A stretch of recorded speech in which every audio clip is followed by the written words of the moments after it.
Hello, peoples. Hello, Whoa. hello, hello. I should probably put us on the right screen, even though I don't like this screen. Yeah, probably. It might help. There we are. So I have things to read out for each list because people posted up like their how they felt about their lists, or like this is what I'm trying to do for my lists, etc., etc. This is the base mojo of the list. Well, let's talk about this. We got hard fries first with the Black Templars. Right. So he said his notes for this one was mid-board brawl Black Templars a la Ogden. Large units to benefit from buffs, able to be combat squatted for more coverage if needed. Van Vets to troubleshoot / a little bit of speed, plus Holy Orb fight last delivery. Large kitted out assault intercessor squads for double fight. One with Sword of Judgment, the other with Fist of Balthus. Helbrecht / Grimaldus to buff the Death Ball. Vow will likely be 6s to hit auto wound in combat against non-vehicles. 5+ invuln isn't super good now with Armor of Contempt. Was considering the Assault Doctrine one, but not being able to fall back if needed feels kind of bad, ? I agree. Not being able to fall back is kind of bad. It's actually very bad. I do want to lead us off with the fact that, hello, Nurgle Matt. Nurgle Matt was at Motor City Mayhem, and Nick randomly runs up to him on the last day and pulls me over and goes, look, Nurgle Matt's real. And I go, I know. I've met him. I've actually hung out with him over at Sniggs' house. And we've done stuff. He's like, yeah, but did you know he's real? And I go, I'm well aware. He is not a hallucination. Yeah, I mean, I was surprised when I found out too, honestly. You know, I always thought of him more as a force of nature than as a like an actual human being. He is a force of nature. Yeah. He is both. So let's talk about some stuff first here, because I want to talk about what you're trying to do with this Templar list as a whole. Like, I like a lot of these things. I actually like this list, but I feel like I don't know how I'm winning right now. So yeah, I actually kind of have a problem with a fair amount of this list. Well, I like the idea, but the problem is that let's just go over a couple things that a list has to do. You have to be able to score early, score your secondaries every turn, and my only real issue is that you're going to immediately lose the trash war because we have absolutely nothing. There is no trash. I don't really think the Black Templars can have a trash game. That's what I'm saying.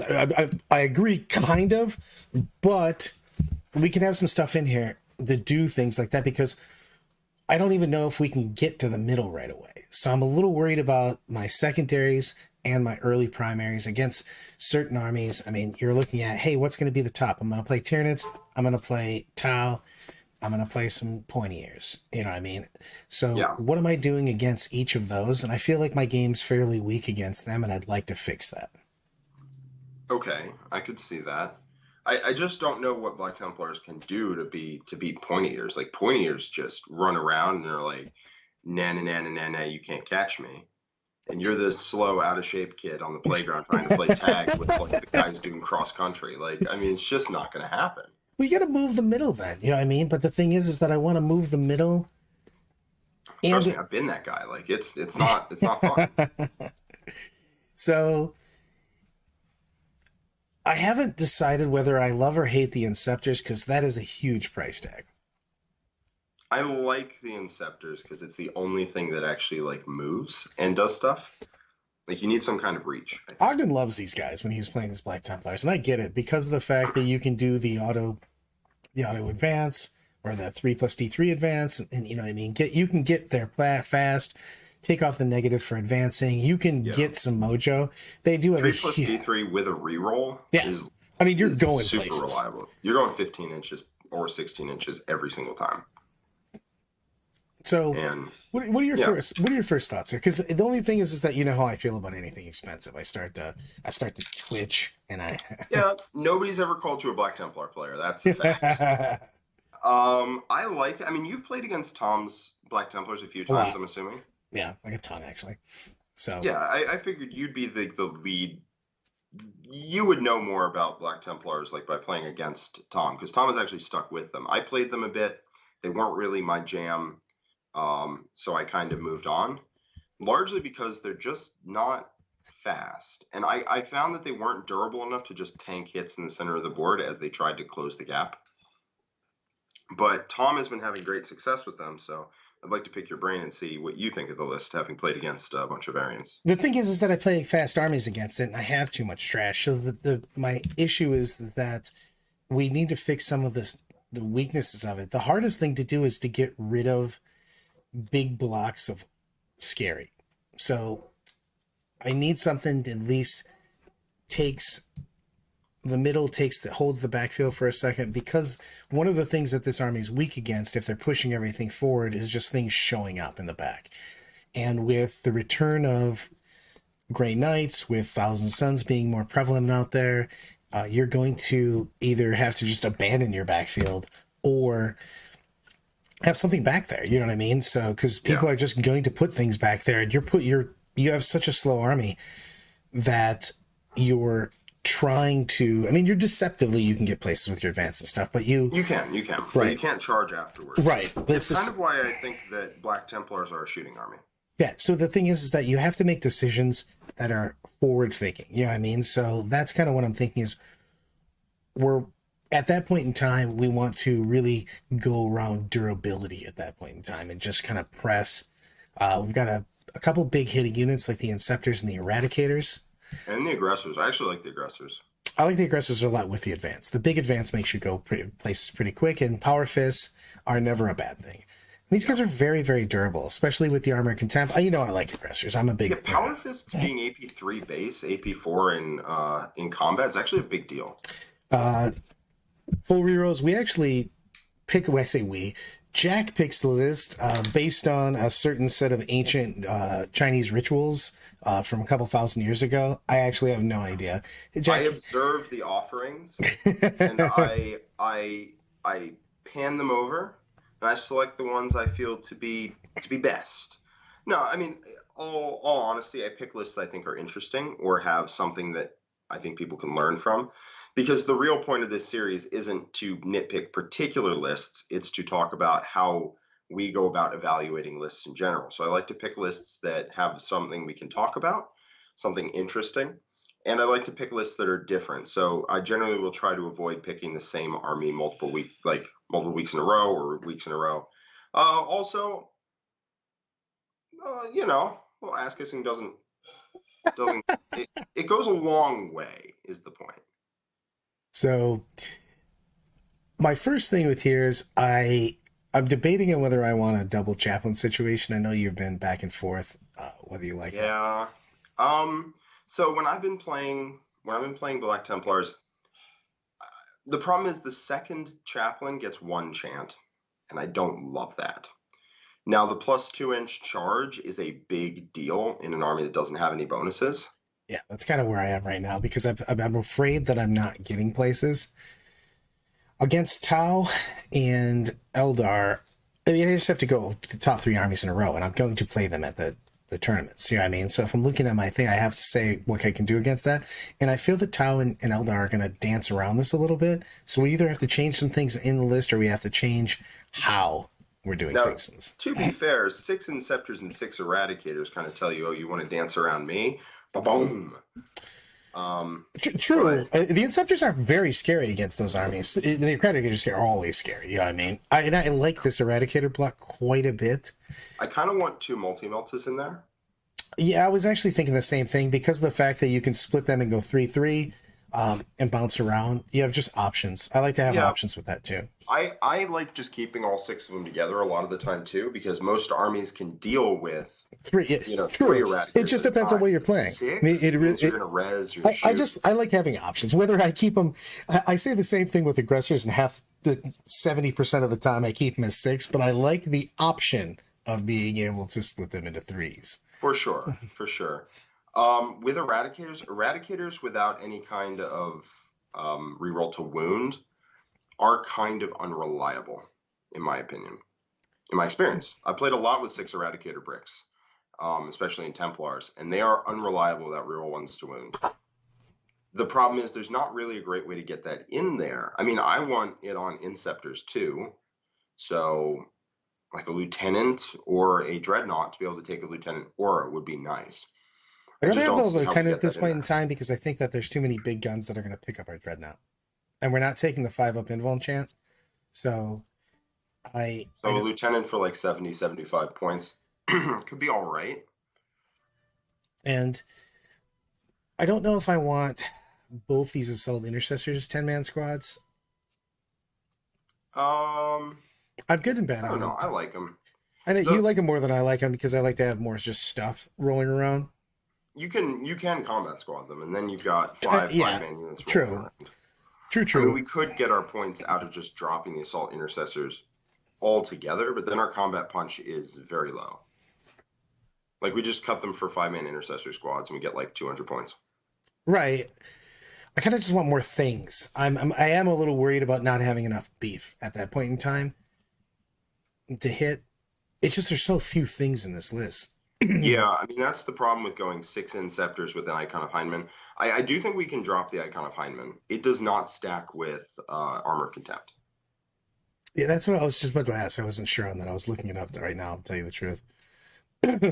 Yeah, it doesn't work with Armor of Contempt because Icon of Hindman reduces the AP1 or AP2 to 0, and Armor of Contempt doesn't stack with anything that reduces AP. So I'd like to go real quick to the wall real quick because Laverius put in a great quote because I would like to see that with everybody, and some people have been doing this. Some people do it, yeah, for sure. But I would. It actually helps a lot for us to choose that list for you because we can talk about it. Because sometimes list selections don't make sense. Things in your list don't make sense unless you're telling us what you're trying to do with them. If you have a specific game plan for specific secondary, your meta's a little bit different, maybe. You know what I mean? So it does make a big deal for that for us. Yeah. Any notes you put on it, any notes you put on your list, if I pick your list, I'll read your notes. Don't push it though. But I'm pretty sure he's going to go for either To the Last or Oath. I'd probably go with Oath. Oath is less risky. Stranglehold feels fairly simple. The last one, it's tough because unless we split these up, we're having a hard time taking R&D because these are big things that are looking to do damage. The problem is R&D is kind of a bad secondary, but it's also a bad secondary that people just kind of have to take, and that sucks. Yeah, it's just what your third is. You know what I mean? Banners is pretty good. It depends on the mission. But yeah, I would banners over R&D with this list all day long. Yeah, banners on this list is actually pretty good. You move to the center, drop a banner. You don't have Rights of War and no real way to get it. Now, I'm not gonna lie. I was about to say, we put the lieutenant in, he takes Rights of War. Well, 1 CP you can be OBSEC, which is nice. True, but I want that aura anyways because of the fact that you can string out. You can usually get 2 objectives off of Rights of War fairly easily. Yeah, and it does make your opponent's life very annoying to try and take objectives back from like 6 Inceptors in the center of the board. Yep. So that's what I want for early. I either want, if we're going to go beefy blocks and keep the theme of this army, which is basically just kind of taking beefcake units and moving them up, we need to have some Rights of War for sure. And we also need some rerolls of 1s on wounds because we need to be as efficient as possible because you have very few activations in this army. So all of them need to be good. Yeah. So here's what I think we can take from this list for people who aren't necessarily running Black Templars. If you're running a list that has very few big expensive units, it runs into the problem that Brad and I are trying to solve right now, which is first off, there's only so many units you can lose before your game plan starts to go bad. You don't have screens that are particularly great. It's just a weakness of the playstyle in general. Doesn't mean the playstyle is bad. It's just this is what can be exploited.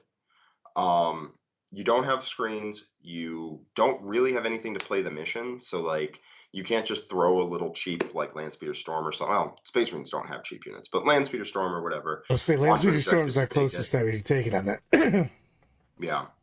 So it's hard. Like it's difficult with an expensive sort of army. I mean, you can just grind up the center of the table and try and just control objectives that way.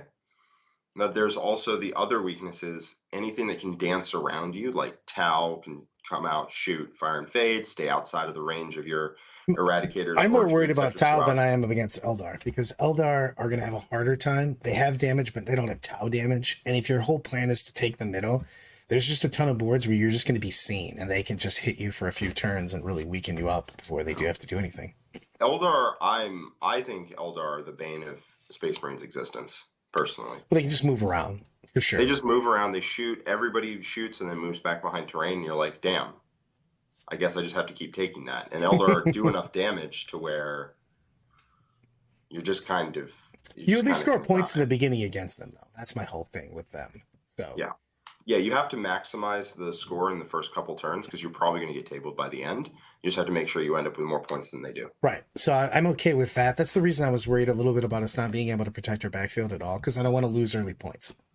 I mean, I'm totally down to just swap out the Assault Intercessors for stuff, but I like the Assault Intercessors, and they're providing I know something that the rest of the list doesn't. I agree on that. I mean, that's the problem is I'm having an issue with fixing this list, to be honest. So, Yeah, I mean, I don't really know what to change. I mean, I want a lieutenant for sure, because we don't have enough consistency right now in our damage and stuff like that. And when you're bringing a list that has very few units, you need to have consistency in that damage. You know what I mean? That has to pump out, because man, as soon as we start to lose stuff too, the damage goes way down. So Way down.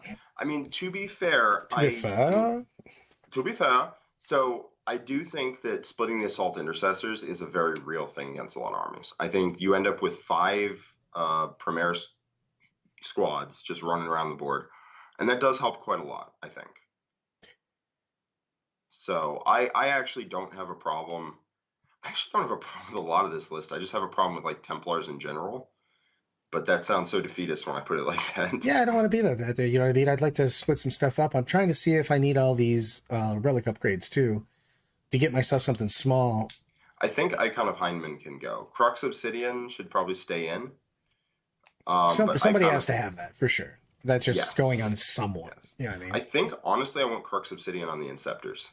I was thinking that too, because I think that the Eradicators are going to be hiding a bit more than the Inceptors are, because the Inceptors are going to use their speed to try to get something. Unfortunately, that typically leaves them a little open to counter shots. So yeah, but it is very hard to kill them. I mean, this list I added up in a calculator because I was like, I don't know, this doesn't look like 2K to me. I just gotten so used to NIDs. just everything's cheap. You're like, hey, I'm going to take them out. So we won't even get into that. Well, we're going to get into that later because we have a NIDs list coming up. But true. I actually don't have a serious problem with this list. I do think that the Van Vets can take Bones of Mordred instead of Holy Orb, because I don't really see the need for Fights Last in this army. Agreed on that, kind of. Yeah, you don't have enough combat to be like, oh, I'm going to be fighting everywhere, and I need. You're also very durable. Like if 6 aggressors get in, you're like, I think we should move the Crux, lose the Icon of Heinemann, get ourselves a lieutenant is the biggest things. It's hard to fix this as far as because we have so many points tied up in big things that unless we lose the identity of this army, we're gonna, you know what I mean? That if I'm gonna fix this, I'm gonna effectively make it a vastly different army, and I don't want to do that. We have the yin to the to Nurgle Matt's Yang in the chat right now. The other Matt, Matt O, who I also thought was just this sort of etheric force, but turns out he is also a real person. I met him at Motor City, so that was dope. He has a good question. Do Black Templars have something to make Flamestorm gauntlets better than Bolt Storms in general? And no, they're just cheaper. Actually, they can give the Flamers Blast, I think, which is dope. it's cool. The main thing is they're just cheaper. Yeah, I would say they're just cheaper. They're just cheaper.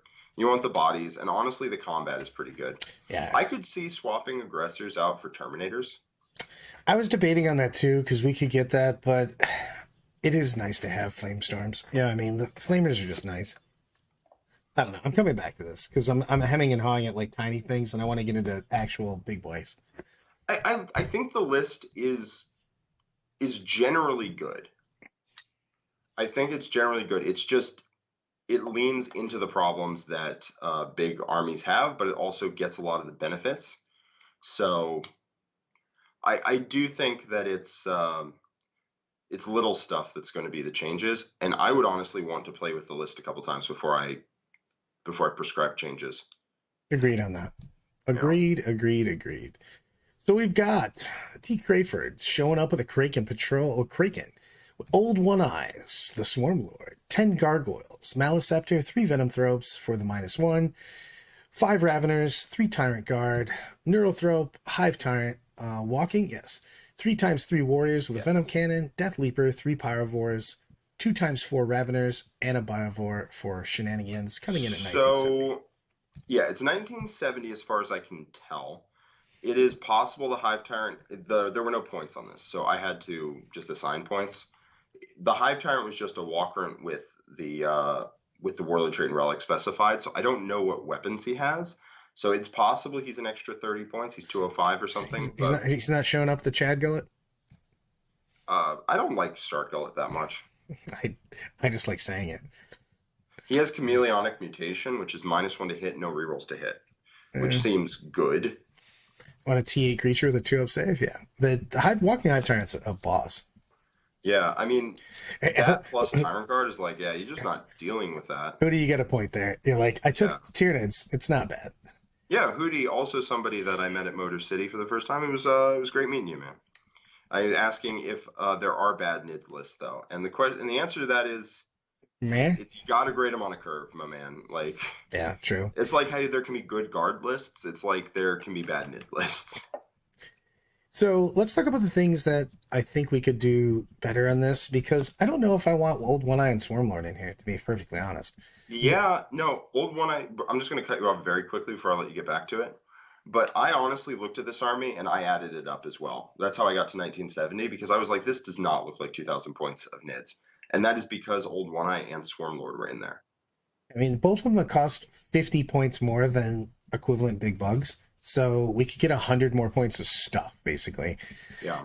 And the biggest thing is that right now, Tyranid big bugs are criminally undercosted. So abuse that. You know what I mean? So yeah, Brad and I are on the same page with that. Yeah, I mean, just bring some more. And this is Kraken, so I would like to see those other Raveners go up to 5s also, because man, Ravener, Kraken, whatever you want to call it, release the Kraken. Those Raveners are amazing. So they get there with a quickness. Your opponent is not ready for how quickly they can get to you, and they can really go 20 in charge for 1 CP. Yeah, they can really mess up your day. So I would like to see those units hit, because I think that's if you're going Kraken period, I think that those are kind of your bread and butter. So I would like to see those juiced up. Yeah. And then I would like to see the named characters go. I mean, if you've got again, as usual, the rule of cool always applies to everyone. Yes. If you've got an amazing Old One Eye and a Swarmlord, bring them. Oh, let me read out his notes on this.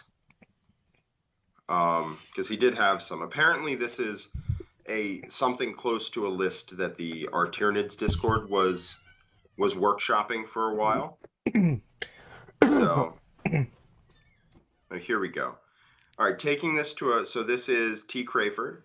Taking this to a major tournament start of June, so Knights will likely be out in force. UKTC Terrain, I assume that's the UK Team Championship. Debating swapping more Warriors for Gargoyles, maybe dropping Old One Eye for more Warriors or Gargoyle trash. I know Corkin, I believe that is Kit Smith Hannah, will find this list kind of familiar, mostly minor adjustments to a list they posted to the NIDS Discord, so credit where it's due. I actually played Kit Smith Hannah at the Dallas Open. It was a phenomenally fun game. So that's his notes on that. Looking to take it to a big tournament soon. I agree, though. I would like to see just more more of the boys. I mean, like the warriors and stuff. Instead of Old One Eye and Swarmlord, we could have cheaper stuff. We get ourselves 100 points. It gives us another unit. Yeah. So I Kit had Old One Eye in his list at Dallas, and I do like him more in Kraken because his main problem is his speed, and he is a tough guy. I charged him with a full squad of Repentia just to get on an objective, and he heroicked into me. Sorry, that's what happened. I got on an objective. He heroicked into me because I had to eat the heroic in order to get on the objective, and I was like, "All right, fine. I'm hitting you with everything," and I did 3 damage. It was ludicrous. I mean, I have to. I popped CP. I popped strats. Kit comes out and actually says that the Swarmlord is actually really, really good with Ravagers, and that is a good point. I don't hate him. It's just, man, the other ones are so cheap that it just lets me get another unit of warriors, another unit of pirate, just another unit of something. You know what I mean? Yeah, I kind of just want a couple more big bugs in here, if I'm being 100% honest. I mean, that is the thing, is we have speed, but we don't have as much durability, as we do with Leviathan. So we have to maximize the Kraken high fleet. So again, I would like to see slightly bigger Raveners just because I'm a cheeseball with that. But I'm terrible as the Eldar player lately. I can't say I'm an anything player because we all know I bounce around. But as a current Eldar player, Raveners are terrifying, man. Yeah, they're horrifying for so many armies. Yeah, I like to lean into that, but I would like to see at least one of these guys become just something else that's just cheaper, because the cheaper big bugs are just, it's such a big deal. And so yeah. I want more big bugs in here. I really do. I like the triple Raveners. I could honestly see it going down to 2x5 and just jamming another big bug in and finding points for like another one on top of that. Then we're changing the list completely, though. I know what you're saying. I agree, kind of, but then it becomes a different list. I don't think it's that different. So, like, what if we cut like a unit of 4 Raveners and we cut a warrior squad and we cut the Biovore or something, and we found, and then we can jam in like a Tyrannifex in there, another Maleceptor. We could probably find points for like, I mean, I know that we both got bad touched by triple Maleceptor, but we could find the points for triple Maleceptor in this without changing the overall structure of the list too much, I think. Like, without changing it a lot, I think we could have triple Maleceptor, Old One Eye, Swarmlord, a Walk Ring. I like it, and I like where you're going with this, and I also want to answer the wall on this, because the main problem with the large Ravener squads is that they're leadership 5, and they're never in Synapse. The biggest thing about that is, for me, is that I think I'm going to be in Synapse later. The first squad, for sure, just goes out and gets exploded. But the problem is I don't think that I care about their leadership, because no one's leaving 1 Ravener or 2 Raveners. They're killing the crap out of that unit once it gets into their backfield. And if they don't kill them, they lost. You know what I mean? So yeah, we have a comment here from Matto saying, have you guys seen in practice how the Reaper Flyer is working out without the cheater reserve strat just as bad? He's less reliable, because what you want to do is you want to kill the thing you charge and then overrun back to your lines. I would say the overrun is still there, but the big thing is that the only thing that the cheater strat stops is the Harpy shenanigans is the big thing with that. Because you used to be able to fly up the Harpy, chain up the Synaptic, cast spells, bomb, shoot, deuce out with encircling. Yeah. Now you can't do that. The Harpy actually is the one that got hurt more by encircling. You could play against them easier now because they actually have to measure out for overrun, as opposed to before when they could just encircling if things went bad. So yes, it does. Encircling was just busted, to be perfectly honest. To be fair, broken strat. No, it is no longer broken. Yeah. And that is something everyone should be happy about. Yeah, that's a Hootie huge has a deal. comment here. He says, do all the big bugs and bots stomping around make y'all want to run Ulthway decans at all? Well, stay tuned until the end of this video, because that might come up. And Manuel is saying, shout out to Corkin from the NID Discord. I believe, and Kit can correct me if I'm wrong, but I believe Corkin is Kit Smith-Hanna, who is in chat right now, and is quite a decent expert on NIDs, so it's good having him here. You guys and your crazy screen names. Old Man Brad, you know what my screen name is? Brad. OMB. Yeah, mine's just Jack. It's not Nothing crazy. So basically, looking at this list, I think it's got a couple big bugs, and I like that. It's got 4. I'm a big fan of big bugs. They're And it's got amazing a right now bunch for of the points. Raveners and a bunch of medium guys. I mean, like, this list is a good list. Do not get me wrong. This list is Don't get me wrong. fantastic. We're This we're list is we're amazing. literally trying to nitpick to make this list go from 95 to 101. We're trying to turn the volume up to 11, really. I mean, Yeah. What I really want for this would be to, like, I want to jam 2 more Maleceptors in here, my dude. Like, I really just, oof. Getting run over by triple Maleceptor really, well, not run over, but beaten by triple Maleceptors really gave me a new lease on Tyranid life. They're so tough. Yeah. And sure, they only do 6 mortal wounds. I mean, now only do 6 mortal wounds on top of a smite, on top of a psychic scream, and the second one does 6 and does a smite and a neuro parasite. So it's like, oh sure, between all of them they only do like 22 mortal wounds between 2 of them. It's like, oh, okay, now that's nothing. No, I think we could, like, cut a unit of Raveners, cut the Biovore, cut a unit of Warriors. See, I don't. Cut the unit of I'm leaning Pyrevores. towards against because I'm thinking about Eldar. I don't know. Man, the Raveners, because again, it's Kraken. If this was Leviathan, I would say 100% yes. But man, Well, yeah. These Raveners and Kraken are freaking terrifying.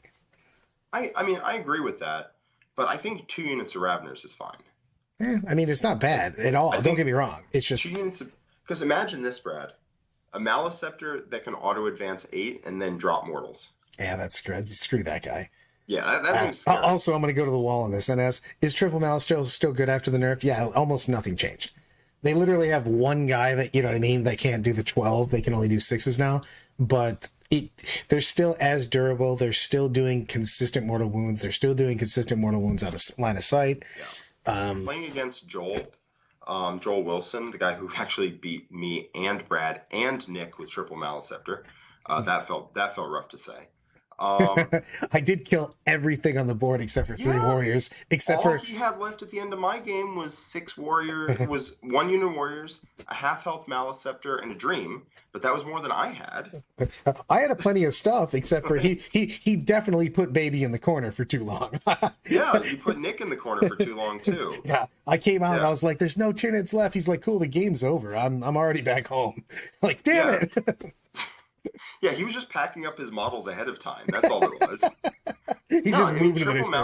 Maleceptors are the most durable unit in the game per point.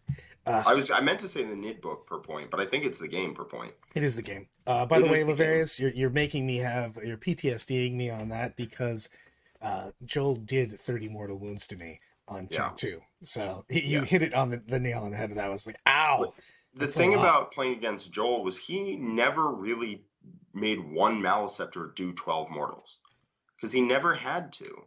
It was he didn't spend any CP. He would just give out the buff from the Neurothrope, and then each Maleceptor would do like 10 between 2 casts and a POW, like a smite. Every Maleceptor would go cast, smite, and like Psychic Scream, and then smite, and then Neuroparasite, and then the action, and all of a sudden you're like, damn, I just took like 25 mortal wounds, and you didn't spend any CP at all. Yeah, it's brutal. Yeah, it's brutal. It's brutal. I really like this list. I would like to get just a slightly more, because right now when you're looking at before any nerfs, before any points or anything like that, take advantage of this and just maximize the amount of crap on the board. So you're almost at that tipping point right now. That's what makes me want to change it. Yeah, I mean, I just think that if you put just a little more stuff in here, you can literally damage check your opponent and just go, do you have enough to get through this before I just do too much damage, crippling damage, as Siegs likes to say, to your army? And I think the answer is just no. You know what I mean? So, Bradley, would you like me to spin you a story? Hit me. All right. We need to make slots. So unfortunately, Death Leaper and Power War gone. That takes us to 215, I want to say 215 points. We can cut the Pyrivore and we cut like a unit of warriors. And all of a sudden, you might need to cut like 5 more points or whatever. But we are where you can have a list where you swapped out 3 warriors, 3 Pyrivores, Death Leaper, and a Biovore, and you get 2 more Maleceptors. So you still have 3 units of Raveners, 3 Maleceptors, Tyrant Guard, the Swarmlord, Tyrant, and Old One Eye. and a Neurothrope, and it's like I still have some medium bugs too, like 3 Venom I'm a Tourists, huge fan of Death Leaper though, because having somebody with that OBSEC Warlord trait, that actually won Joel the game against me. That's Because true. He buried it in the he center. buried it in the center and I couldn't get to him. Otherwise, I would have just strangleholded and prevented him. He got a ton. Death Leaper literally got the points that I lost by himself. Fair enough. So maybe we just make some points real fast and just include double Maleceptor. You can also do double Maleceptor and a Tyrannifex. Right? I like the idea of double Maleceptor Maleceptor for sure, just because of the fact that you can expend a bunch of resources and kill one of the Maleceptors. It's very difficult to get two Maleceptors in any one turn. Yeah, it's super. I could say I would like to see Old One Eye become something else. Again, I could save 50 points on literally any big bug in the Codex is 50 points less than this guy is. Listen, Brad, I hear what you're saying. On the other hand, he is the most durable big bug in the book. He's ludicrous. He does pound. It's just I'm so spoiled by the fact that everybody else is $170 basically. That it's just only the named characters that are over 200. I know. It's hard for me not to go. I'm going to take this guy and save points and get more things. Honestly, I'm greedy. I don't want to cut Old One Eye. I want to cut Swarm Lord. Either one. Just cut Swarmy down to a regular Tyrant, and you get 45 points. That's also just bang down. Walking Hive Tyrants are insanity. I don't know why I don't even see more of them. I get the Flying Tyrant is a nasty dude. He can do shenanigans, but man, the Walking Hive Tyrant haunts my dreams. Yeah, that dude just walks up the table and you're like, I guess I can't. I guess this is happening to me. Can I agree? You know what? I agree. Old One Eye is absurd. So I'd like to drop. How about this? I want to drop one of the two. I don't care. How about that? Yeah. I just want to get 70 points. The thing is, 50 I points. think that Old One Eye, if you're going for the Nidzilla, I'm going to run you over with gigantic, unkillable bugs, Old One Eye slots neatly into that game plan. Yeah, I mean, it's just crazy on that. I would just like to see that, man, that other Walking Hive Tyrant. Let's just say we go Old One Eye, Walking Hive Tyrant, and we make up some points to get that second Maleceptor then. You know what I mean? We're already getting 50 right there. So we're basically $120 in. And I like that a lot. You know what I mean? We're very, very close already. Because if we slot in 2 Walking Hive Tyrants and a second Maleceptor, it feels good. You know what I mean? It feels real good. And you still have all the Raveners. You still have like a bunch of Warriors. Like you can still hit this overwhelm, like you just have too much stuff potential, while also having 15 Raveners in the bag. Right. It's just crazy time. Reaper of Oblit ignores all of that. So Justin Randolph asks, Art of War thoughts on Reaper of Obliterax able to be feel no panned? No. So the Reaper, the actual wounds from Reaper, certainly not. The only question is whether the mortal wounds you can feel no pain. And the answer is unclear. But the looks mortals, like it's no. The more I think that anything coming from that weapon is no, but you'd have to ask your tournament organizer. Yeah, your TO. I can't talk apparently. Just ask your tournament organizer. Yes, but the actual damage from the weapon, 100% no. Yeah.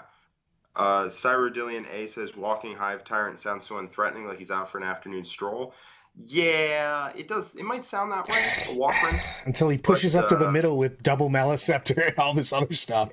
His boots were made for walking right over you. Yeah, and he can actually haul in Kraken. So his boots are made for speed if you're riding. Yeah. He's surprised. You think that, and he surprisingly gets places. Not that I don't think that the Flying Hive Tyrant isn't a monster also with flying around. You know, grab that guy, onslaught him back, 17. Tournament organism, exactly. He is the tournament organism when we're talking about Tyranids. So, Brad, how do you feel about this change, right? We have 30 points to play with. So we cut the Swarm Lord down to a Walkrent. Because, I mean, giving Raveners reroll 1s, and then you can have the Warlord trait for +1 to hit if you feel like it, is very good. So you cut the Swarm Lord down to a Walkrent. So that gets us 50 points. 40 or 45 points. Because he's so $175. 75. We can, honestly, at that point, we can cut the Pyrovores for a Maleceptor pretty much. We're like a couple points off that, and we're fine. Cut the Biovore maybe for a Ravener to make up the extra points that we need, and then we're set. Then we end up with double Walkrent, Old One-Eye, double Maleceptor on top of 2 units of Warriors, 3 units of Raveners, Yeah. unit event of 13 of Tyrant This Guard, list is Death Reaper. terrifying. Kid, if you're running Yeah. this, you're a bad person, and I love everything about it. This list is amazing. It's just, I see a list like this that's on the edge of that, hey, I have too much stuff for you to deal with. And I'm like, just push it over. Yeah, once you put the other Maleceptor in there and you get more out, it's just, I don't even know if I can deal with it. I want a third Maleceptor, but I understand that Death Leaper is baller. He's just baller. He literally won the game against me again. He was MVP. Yeah, you bury him in the middle of a big ball of bugs, and it's nightmare. Now, I will say, I think I kind of want one of these patrols to be like a Vanguard or something. And then you end up with enough elite slots that there is no, I just want triple Maleceptor in that. And I think triple Maleceptor plus double Walkrent plus Old One-Eye plus a bunch of Raveners is scary. The second thing is we're super close to just taking a bat, by the way. We are. We're 1 HQ over. Right. So we could just cut Swarmlord. Also, why it don't doesn't let you take multiple Tyrants. That's true. But can we take him as if he just taken Augs? Augs HQ? I think we can Ox him in. You actually have the same amount of CP. You actually have one more CP because it only costs 1 CP for the Augs. And then you end up with 6 elite slots. Yeah, you turn this into a battalion with an Ox. Right. And you have 3 fast attack slots. You have an extra 2 elite slots over it. Right. I would totally do that. We literally have 1 more CP. And then I would totally cut like a Ravener squad and find some points, like 20 points, and drop in the third Maleceptor. Complete your ascension. Like, finish the ritual. Take your father's mantle and come to the dark side. And just, like, ascend up to unkillability. I like either version of this. We're just obviously trying to max it, but I definitely would make this a bat and an Augs. It's 2 CP for the Augs. Same thing, though, I guess. It's easier to put in, to be perfectly honest. Yeah, super easy to fit. Like, I would totally go for that. Yeah, I would totally go for that. And that gives you the elite slots to where we're not even having a conversation. You drop triple Maleceptor, double Walkrent, Old One-Eye in the list. You have Death Leaper in the middle of that ball, and you also will probably be able to still have 2 units of Raveners in this. Like, I feel we have just aided the tyranny of Tyranids. Yeah, I feel like I'm about to be prosecuted by the Hague. We're definitely going for some war crimes. That's like, what have we done? I love everything about this. Let's go to some pointy ears. Pointy ears are very sad over the weekend against this. I've checked my entire list to kill Tyranids by the way. Yeah. Brad and I had a little come to Jesus moment where I was like, damage, just do damage. And then I was like, I need more garbage, so I took out anything else and put in even more bodies that had Shuriken. So let's talk about this. I don't even know what this is. Seawolf 54. Yep. Let me read their comments on it before we get to that. Let me pull it up. All right. Seawolf says, fix my list submission here. Pretty much a footdar list. The list is pretty defensive, taking secondaries like Warp Ritual to slingshot my Protect Jinx Warlock on the center and back. Other secondaries would likely be to the last with 2 Warp Spiders and Hawks, and the last one would be whatever makes sense based on my opponent. So the first thing I would say is that you probably want to not do Warp Ritual with your Warlock. You probably want to do it with your Farseer, because if you're getting right up on top of your opponent, Ghost Helm plus a Fate die means you're very likely to just say, nope, you're not denying this. I get my points with Warp Ritual and we're out. And even if they deny it, the following turn, like, you just need to hit that 3-up. So the 3-up is Fate die plus a 3-up makes it a 9, and then Ghost Helm triggers makes it undeniable. You just need to hit that 3 turns, and there's no counterplay. Yep. It's one of the biggest things that by Hamenhov versus Hale versus Uthway is the psychic phase is a billion times better because of Ghost Helm, the +1, and Eldred's rerolls are just gigantic. So you get a very, very consistent, psychic phase on this. So let's talk about a couple of these things here. We're going with the standards. Basically, when you're taking Uthway, they populate your HQs with Baharoth. Is there just no L in that word for you? What's that? Is there just no L in Ulthway for you? No, Okay. it's Uthway, Ulthway. but I find it hard to say. Kind of like my woofs. I dropped the L there too. Apparently, I'm Space from whoops. Yep, woofs. I'm from a different country that I don't know about. Not only am I not multilingual, I don't even speak my home language very well. So Listen, I can't judge you on that, my man. So I speak anyway. I speak shitty Spanish also. So let's go with that. Uncle Eldred, basically these three characters are, if you're taking Uthway, you are definitely taking Baharath, Eldred, Farseer, Skyrunner with the Ghost Helm. Automatically put them in. Don't change anything. Yep, That's what you do. I love that they're in there. I personally, this is a personal decision. I like the Avatar in Ulthway, but is not even close to required. Those 3 HQs are required, and really no more are. You can, because you have the slot, consider taking an Autarch just to give all of your 10-man Warpfire squads and 10-man Swooping Hawk squads real ones to hit, which is nice. But again, not required at all. I love that. It's just brain damage. Yeah, Lavarius, you might be onto something there. I have had a lot of things done. So here's the deal with this list. I would like to see not 100 Exarch powers because I'm cheap and I think that most of these you don't need. I would rather just have more crap. Oh, so what Exarch powers does he have? He literally has all of them. Stand firm, piercing strikes, winged evasion, web of deceit, surprise. Okay, yeah, that's a lot. And blazing fury. And we've got a wire we've met on the Rangers. We've got that's like 100 points. I know, it's a whole unit. Think what your inner Brad would do. My inner Brad is screaming at all times. Yes, drop all the extras. Get yourself another unit. WWBD. Exactly. I love my spiders, but I would like to see, after playing more, I would like to see larger units of Dire Adventures. Yeah, I get the idea for the larger unit of Warp Spiders, which is they are to the lasts, and they're fairly durable at that. Yeah, but the problem is that they're 12-inch guns. I hate having it as my to the last because people are going to punch them. You get a 6-inch fall away. Or you don't use them. Yeah, that's the thing is that I want to be able to get that, but it's a close damage. So I accept sometimes that my Warp Spiders are going to die, and they're fantastic for what they do. Let's be honest. Yeah. They just Web of Deceit is an interesting way to use a 10-man. They run up, they pretend to be Swooping Hawks for a turn, and then they Schooly Dude out of there. But you can only do that once, whereas Swooping Hawks are great because they do that every single turn with no counterplay. Exactly. And I would rather have like some smaller units of the spiders. I just don't really want them as my to the last because sometimes it's so fantastic the block charges with the spiders. They can redeclare, but man, it's fantastic to literally push up and you can literally just surround things sometimes.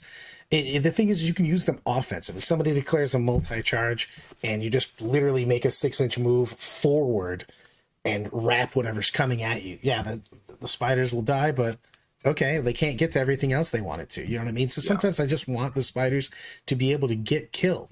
So I'm a big fan of just having those not be to the last.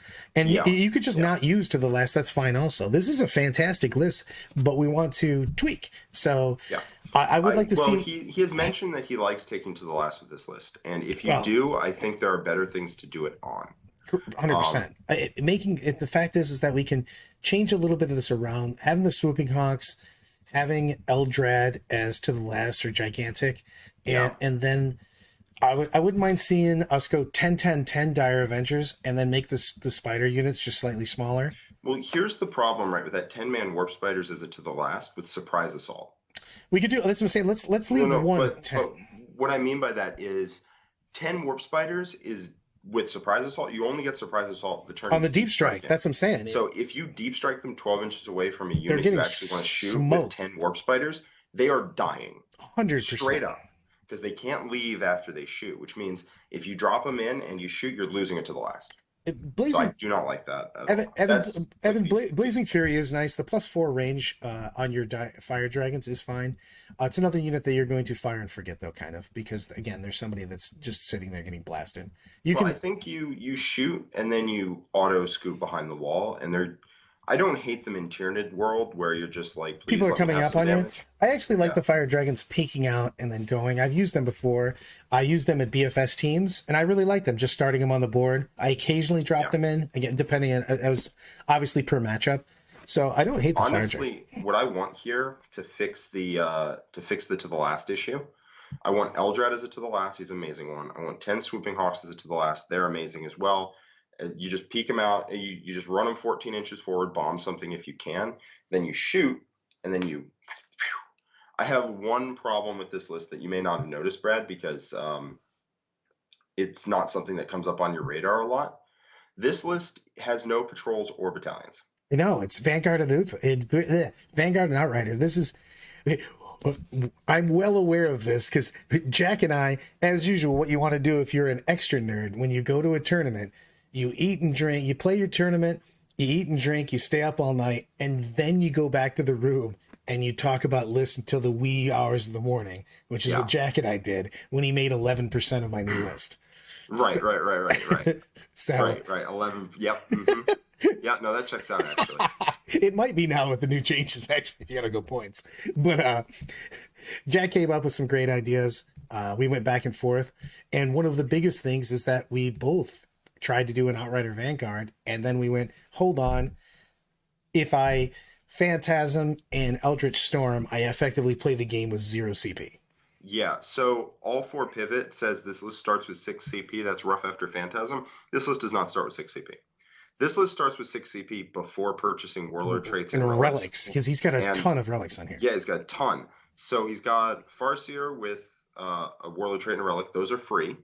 Then he's got a Warlock with a Phoenix gem, so that starts at 5. Oh, so the Phoenix gem's out. He has the Phoenix Plume and Crone Scream, which is going to start him at 4. Yeah. And 4 CP, you are right, with Phantasm starts you at 2. And you do get 2 a turn with Fateful Divergence, unless you're Nick, in which case he rolls nothing but garbage dice on that. Just the ones that he doesn't roll well on? Exactly. Well, what I love to do is when he... This literally is my favorite thing to do ever, is when... Because he doesn't take Eldrad, because he's running Hail of Doom. My favorite thing ever is when he rolls Fateful Divergence and fails it. I just, in like a tone of voice, like I'm trying to help or like I'm giving him something. Use the CP to re-roll it? Would you like to? I mean, you could use the CP to re-roll that, and then he gives me a look, and the look is just, it's so good. I love everything about that. So I'm not gonna lie, let's take the spiders down. Yes, get the spiders have to come down. Tell you the truth, take a 3rd decan and make it your to the last. That's actually exactly what I was going to suggest. Yeah, then we just have Eldrad, the Swooping Hawks, and the D-Cannons being your to the last, and those are great to the last. Yeah, so looking at this list, there's a couple problems we need to solve. The to the last, I don't love Warp Spiders as to the last. I actually don't love Warp Spiders in general right now. Armor of Contempt plus Not Ignores Cover means they're AP 0 into Marines, and that is unfortunate. But the thing is we gain a bunch of points, too, because we're not taking Surprise Assault, we're not taking Web of Deceit. I don't hate a 5-mana with Surprise Assault. A 5-mana with Surprise Assault's fine. But why am I taking the extra points at that point in time when I can get? I'd like to take 3 10s of Dire Avengers, though. For sure. I want 3 10s of Dire Avengers. 100%. That's 120 points. We already get that by losing 5 spiders. Yep. I want to and the upgrade. You know what I mean? Winged Evasion, I think, can also go away. Yes. Yeah. And I'd like to see the Phoenix Gem come off the Warlock. If I was going to put anything on him, I'd put the OBSEC Bike Sunstorm on him. Yeah, Sunstorm's pretty good. Yeah. Especially since I don't believe you have Will. Yeah, no Will Viserion, which is fine because Ulthway gets away with having 2 Psychers rather than the 3 that other Eldar kind of needs. You could swap it in Will Viserion instead of Crushing Orb and play the mission better. I like that. Yeah. I mean, I want Doom and Executioner, period. Yeah. Especially since this guy's gonna. But I also don't think I'd rather just not even have Fortune, to be perfectly honest. I'd rather have just Will on Eldrad. Yeah, you don't have any targets for Fortune, and what I mean by that is you don't have anybody. That's just not going to die. Yeah, so it's like, okay, so 10 Warp Spiders in my opponent's face without Fortune are going to die immediately, but 10 Warp Spiders in my opponent's face in cover with Fortune also going to die immediately. So like, what is the point of having Fortune? And I've run into that a lot, actually, because Fortune's a cranked psychic power, but nothing has the durability to serve Fortune doesn't make the difference of any of these units living or dying, unfortunately. Yeah, I just don't. So I just don't use it very often. Etheric Lin asked Jack, why do you like the Avatar in Ulthway specifically? And the reason I like him Ulthway, I like him in pretty much any Eldar army. You just like really the Avatar, period.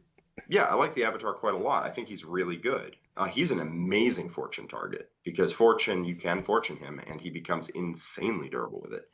But the reason I like him in Ulthway specifically is because in no other Eldar list do you have the HQ slots for him. In Ulthway, you have Eldrad and you have the Farseer, and that's all the sectors you need. And as you see, there is an open slot. You can put the Avatar in here if you so, if you so choose. But in every other Eldar list, he just does not make the cut. He just can't, unfortunately. Yeah, we're gonna take Will on Eldrad, not on the Farseer Skyrunner. Is Will of Asurian is that a rune of fortune or a rune of fate? Good question. Because you do have to, with Ghost Helm, you have to take a rune of whatever the weirdo one is. So, the not Doom.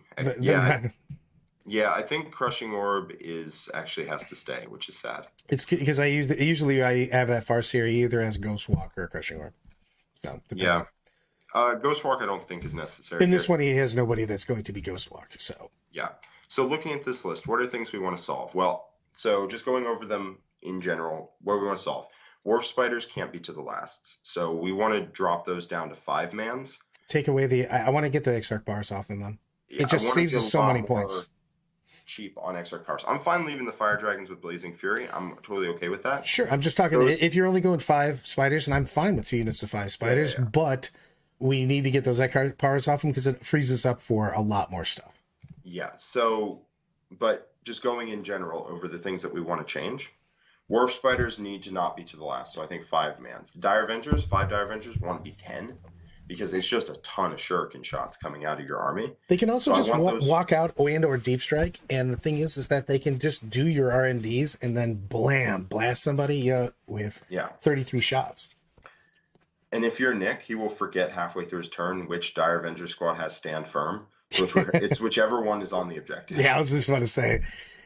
I like Stand Firm. I actually don't take Stand Firm because of that, by the way. If I have a bunch of squads that are exactly the same, I almost never take one with an upgrade that everybody else can't have because of that. Yeah. I mean, in tournament, he marks them and stuff, but in practice games, yeah. No. Even in the I'm not going to lie, even in a tournament, I drink too much wine to not have huge things. I actually was talking about it. We're talking about it, making my 10 Dire Avengers with Stand Firm, and then the Snakes wants me to have a banner that literally says Stand Firm on the Exarch, so I could go guy. I mean, to be honest, I do appreciate being able to just give Nick the side eye whenever I'm like, well, which units?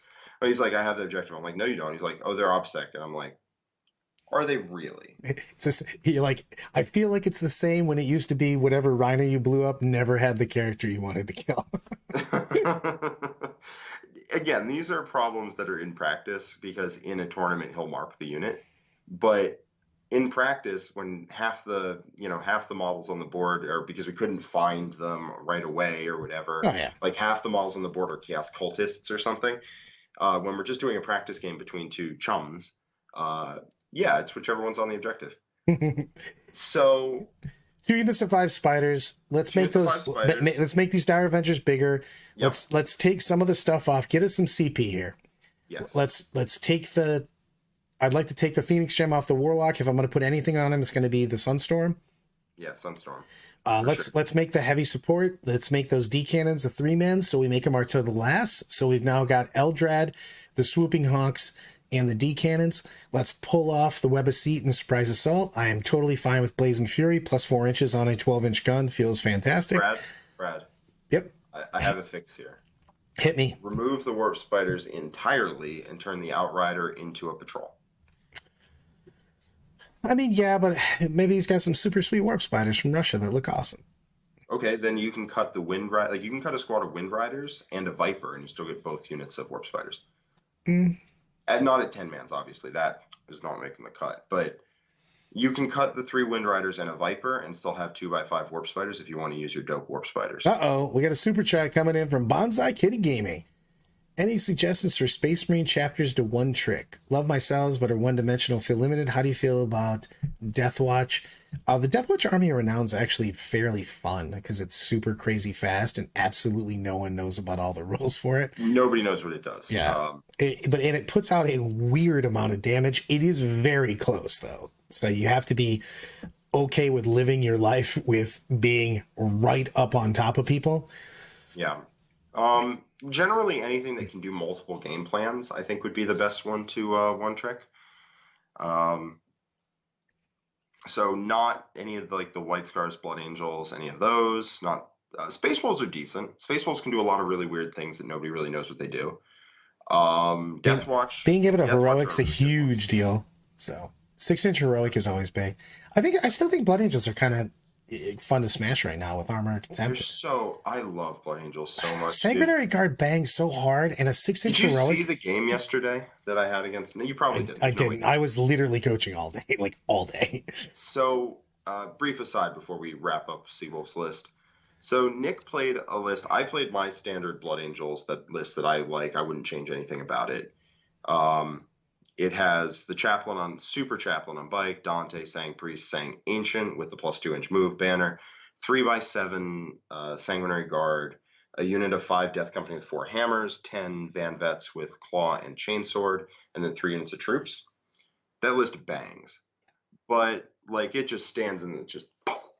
But he decided he wanted to play Drukhari. Specifically, the new Coven's Coterie detachment, or Corduroy, as he pronounced it. Corduroy. He's just wearing he's wearing the jackets with the patches on the elbows. Yeah, he made a comment about how if he's playing the corduroys of the homunculi, he should be wearing corduroys, and I died on the inside and the outside. Anyway, he decided what he wanted to play into that was 120 racks and why they instantly get murdered. Grotesques, and that's it. Oh my god. Would you like to know what happened to him? Did you win on turn 2 or 3? Well, I didn't get to take my turn 3 because he didn't let me clean him up. Turn 1. Jesus. Turn 1, he goes first. He moves everything out and around and whatnot, and he fires some Ossiofactors into me, and he keeps making up what their stats are. Even though I've told him 3 times before the game, because he told me I think they're 1 shot, strength 4, AP 1, damage 1 with mortals on a 6, and I looked it up because that didn't sound right, and 36-inch range, and I'm literally none of those. No, I was gonna say you literally got 0 of the stats right for that guy. Yeah, so I told him 3 times what it was, and he kept snapping back. He'd keep rolling 6 to win and be like, "Ooh, that's a mortal." I'm like, "No, it isn't." But he shot turn 1. He shot some Ossiofactors at me, and then when he killed literally 1 Sanguinary Guard, he decided against it. He just let me put the model back. And then you rezzed it and got closer to him. Yeah, because I would have rezzed it and gotten closer to him. So he just moves out and doesn't do anything. I run up in the center of the board and I drop one of his squads to half or whatever with shooting, and then his turn 2, he pulls a play, charges a couple units over and tries to take one of my home objectives, and 2 units charge a squad of troops and kill 4 of them after shooting 2 of them away. And then every single unit in my army completes a charge move, except for 5 intercessors. Every single character and unit in my army completes a charge move. Just bleh. He has no ability to kill you. Yeah. You have only ability to kill him. At all. I killed... and in that turn, there was no interrupt. So in the turn where every unit of my army fights, no interrupt. Ouch. I mean, just... Yeah. This went pretty much the way I thought it would go. Yeah. Yeah. So, anyway, Blood Angels are dope, Bonsai Kitty. But if you want to pick something that'll sustain you long term and you don't think you have the sheer violence in your heart, you can go Death Watch because they're weird and wacky and they can do a whole bunch of different things. They'll probably be good in a lot of things for a while too. Things. But the only thing is if you collect Blood Angels, Sanguinary Guard are going to be good forever. Yeah, and they look sweet. So Sangard are just the coolest boys. They're so good. Nick was going to interrupt with a unit of 5 or 4 grotesques that I had charged because his screens were not there, so I just got to charge on turn 2 into 9 grotesques. So he was considering the interrupt and dropping the interrupt and reroll wounds, and I was like, yeah, I'm going to be getting 3s, and on top of that, you're -1 to hit, so you're hitting on 4s. And he was like, all right, I'm not going to spend any of that, and I just killed them. Bye. So, yeah, Blood Angels are dope. I love them so much, can't recommend them enough. But back to Seawolf's list here. So I'm just going to summarize all the changes before Brad interrupts me. I would, yeah, I would cut the spiders down to 5-mans, and I would cut 2 of your fast attack choices to make a patrol, and you get 3 extra CP. That just sounds amazing to me. Spider hater. Yeah, well, you can keep the 2 units of Warspire, just cut a Wind Rider and a Viper, and you're set. I would cut Winged Evasion off the Swooping Hawks. I would make the Dire Avengers 10-mans, just so you get that damage. And then the place to get your third to the last would be a 3rd D cannon in that unit. All of a sudden, it's Eldrad, D cannons, and 10 Swooping Hawks. Very hard to shift. Winged Evasion does not need to exist on the Swooping Hawks, in my opinion, because you can just 1 CP lightning fast reactions if you need it, and they're also going to be out of harm's way a lot of the time. After that point, you have some points left over. You could continue to take more elites. I like that. I like striking scorpions. I know Brad's a big fan of those. You could take those. I feel like they're a must just because you have 2 things in your army that forward deploy, and the Rangers a lot of times are literally going to be just getting in front of the Maleceptors and things of that nature so that you can stop. So they're just like, those about to die, we salute you. But you need somebody that's going to be up there. And also they get around all the T8 because the Striking Scorpion Exarch with Crushing Blows has 7 attacks that auto wound on hits for 2 damage apiece. Yeah, I really actually like that. So that's probably where I would go. That's where I'd put the extra points. If you have any more after that, just keep filling out your elite slots or take an Autarch. I actually like an Autarch in this list. Because you have the HQ slot, you can take an Autarch on foot and just give him a gun and keep him fairly cheap, keep him under like 100, because you can just give him like a jump pack or Swooping Hawk Wings or something, and then like a gun, because he has a reroll to wounds, so you can give him like a fusion gun, and then keep him fairly cheap, and he's just giving everyone reroll 1s to hit, which is dope. Matt O makes a great point that Dark Angels have a bunch of stuff going on too. Actually, Dark Angels is probably the army. If you're looking to one-trick an army, Dark Angels would be my suggestion. They can do a lot of different play styles, and they are cool. They also can just score points when things are going terrible. Yes. So those are the changes I would make to the Ultimate list here. It looks pretty good. I think it just needs to have a little more starting CP. Because at that point, you can give you can keep the Phoenix Gem on the Warlock if you feel like it, and you can take Sunstorm on the other one. So many relics, though. It is a lot of relics. I'd probably just cut the Phoenix Gem because I don't think it's that great. But I would take Sunstorm, and then you could take a relic on an Autarch if you decide to include it. You don't have to. Yeah, I mean, I just like to see the Dire Avengers being larger, and I've been playing obviously a huge amount of games with Eldar. And the Dire Avengers are just MVPs. They are MVPs all the time. They also, the fact that they can just perform actions is huge. Just huge. Yeah. I saw Nick cut down to 3x6 in his Motor City Mayhem list, and I was just, what are we doing here? You're taking Hail of Doom. You're mapping people. Yeah. Why are you 6-man Dire Avengers? What's happening? I went 9-6-5 and I hated it. I just, the 9-man was the bomb. And from now on, I'm just dumping Dire Avengers in. They're just 30. Yeah. You can be cute with the rest of your list. 30 Dire Avengers just murders people. Just murders them. All of the things, some of the stuff. Also, don't sell armies. Makes you sad in the end.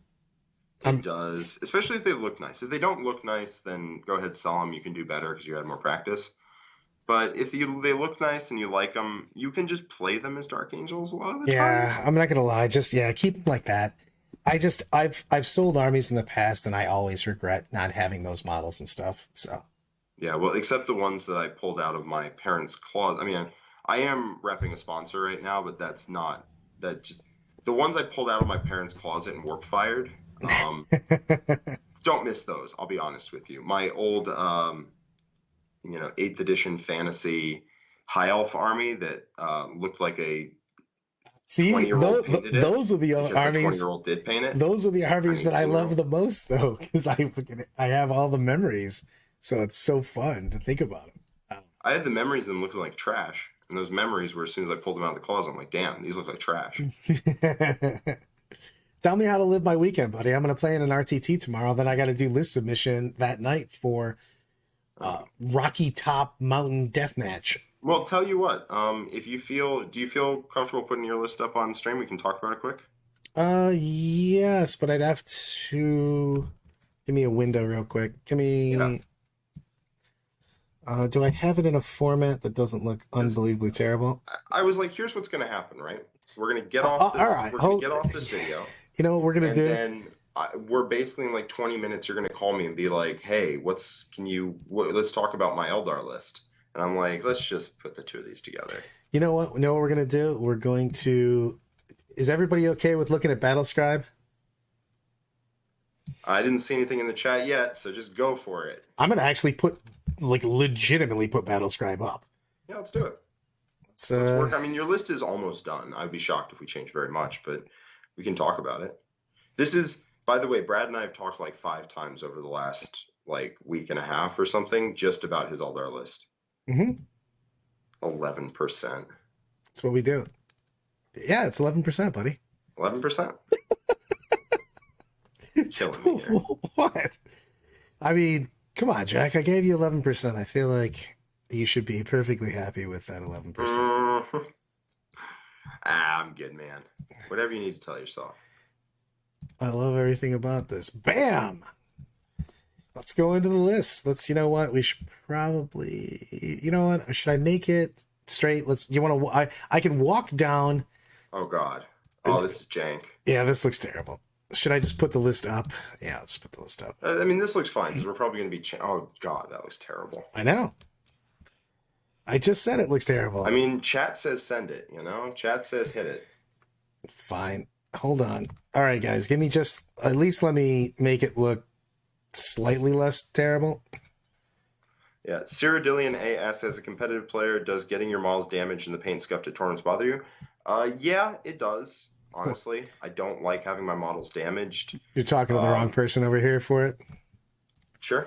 And also, when you take them out and use them, there's a chance like they fall on the ground and something happens. Your stuff's I don't love any part of that at all. Your stuff's going to get broke.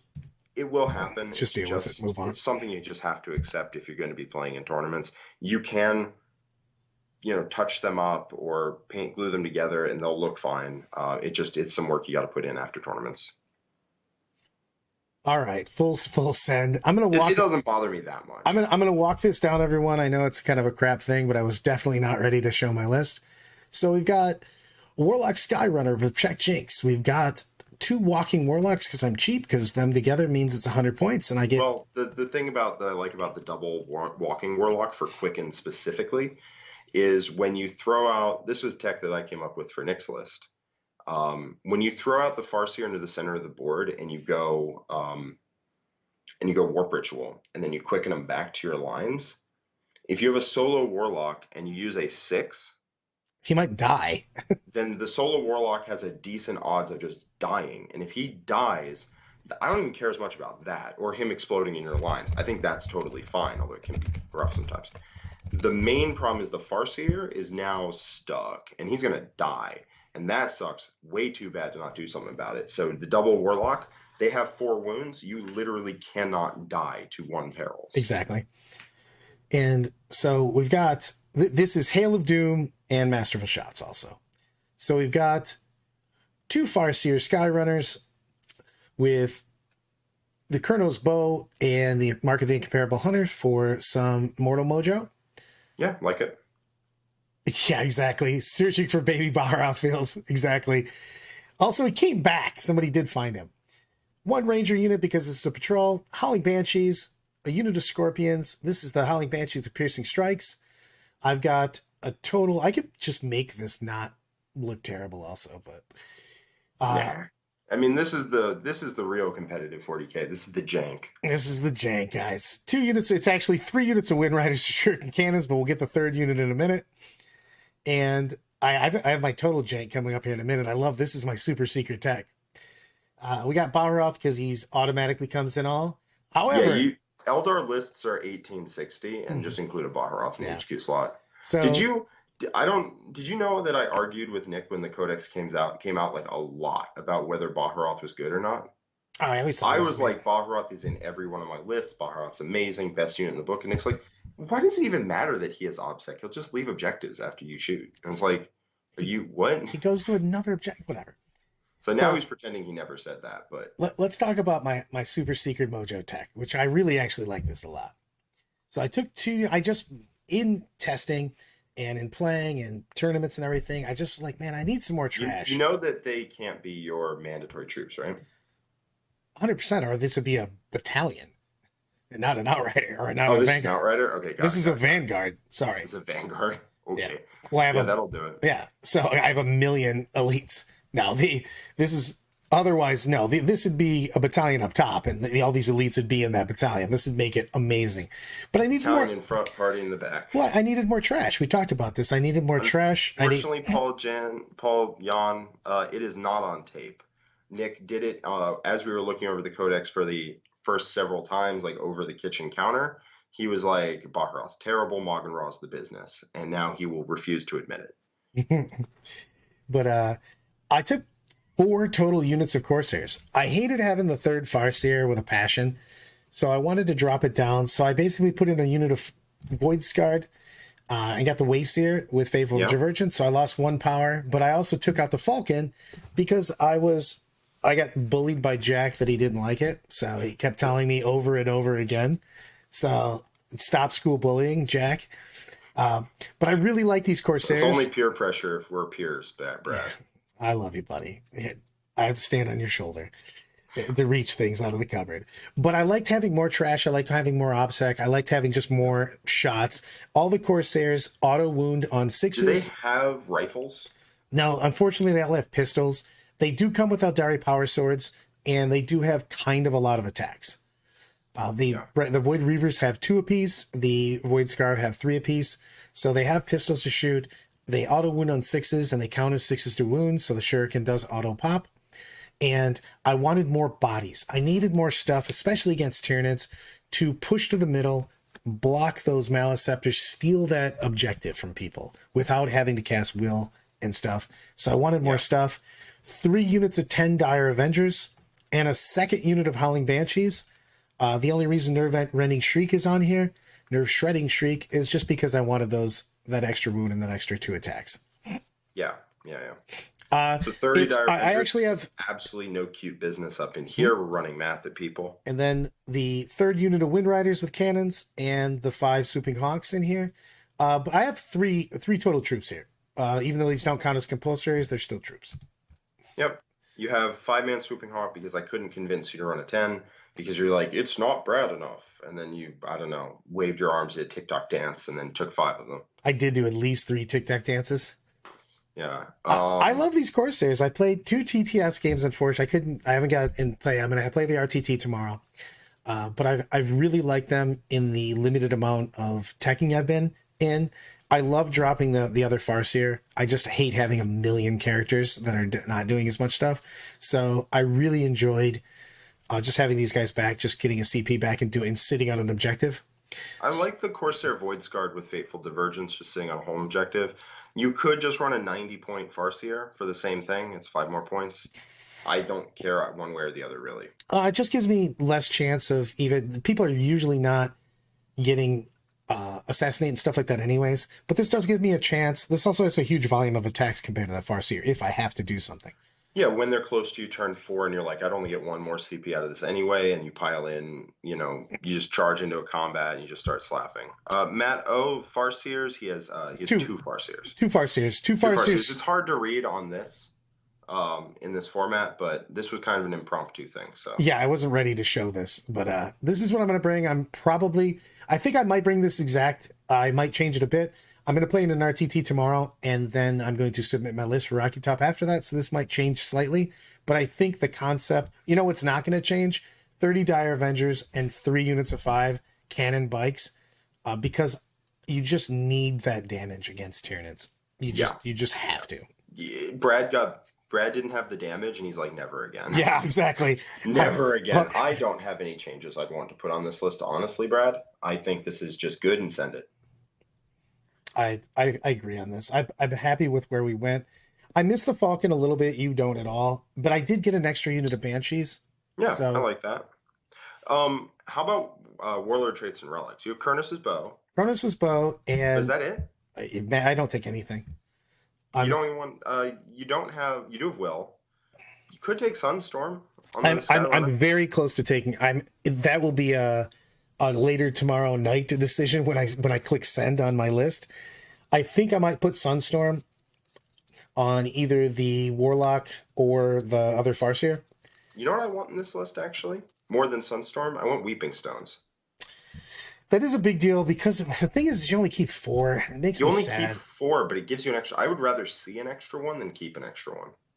It makes me so sad. It coming from playing only Uthway to playing Hailstorm.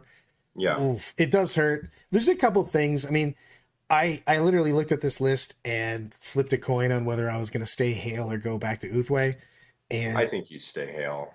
You have so much Shuriken, it's insane. Yes. And the thing is probably on that. It makes me sad to do it because the utility on Uthway is out of control better than Hail. Because your casting phase is a million times better. Feel no pain versus mortals. Plus having that 6-up invul versus everything. You're talking yourself back into it. Don't do it. I know. And this is what I do. No, I mean, I think Uthway has the advantage in the mirror. Not by a ton. And I think you're fine in the mirror anyway. I think you just want to be able to not have some, triple Maleceptor just run you over. One thing, speaking of just talking about Weeping Stones, I would rather see 7 dice and keep 4 than see 6 dice, keep 5. Because you're looking for 6s, you're looking for 3s most of the time. And just having more opportunities to see and keep those in particular, I think are better. Unless it's the Kurnos bow turn. Then I'm looking for 2 4s, sure, 2 5s. It's the turn where he turns the Kurnos bow sideways. And rat-tat-tat-tats. Or da-da-da-da-da-da. And then I can't finish that because we'll be demonetized.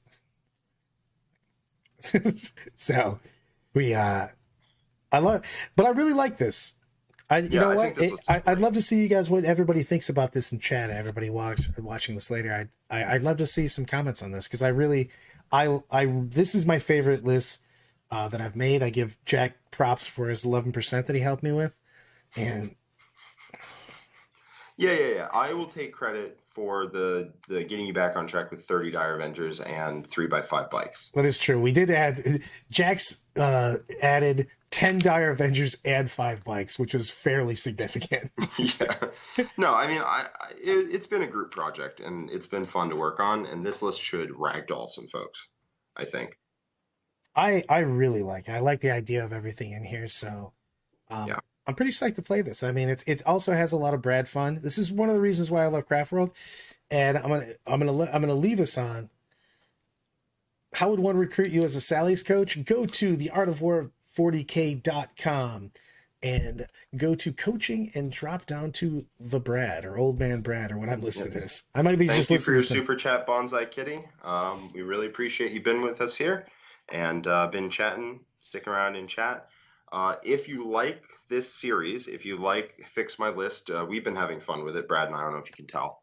But if you like Fix My List, please, like the video so we know that Fix My List is a thing that Art of War should be doing even. And please comment down below. And if you want to see your lists show up here with Brad and me commenting on them, you go to our Discord. If you're a War Room member, you go to our Discord, go to Fix My List channel, and you put your list in. The harder it is to read, i.e. the more battle scribed up it is, the less likely it is that I pick it. Just keep that in mind. Also, you'll actually have a way better chance of Jack picking your selection if you put a quick synopsis of what you're trying to do, because it does make it a lot easier for us when we go to fix the list, because we look at the synopsis and go, oh, okay. And or make sure that you say these are 100%. You can't cut these kind of things. You know what I mean? If the list is based on 10 Wraithguard or something, just say that's what I'm based on. I want to take this. we try not to change the heart and soul of a list unless I think somebody took Goleman once. Like, But no. I forget. There was a time when we put our foot down and was like, listen, this is for your own good. This is an intervention. But a little flattery also goes a long way, honestly. I'm the one who picks it, so address your comments thusly.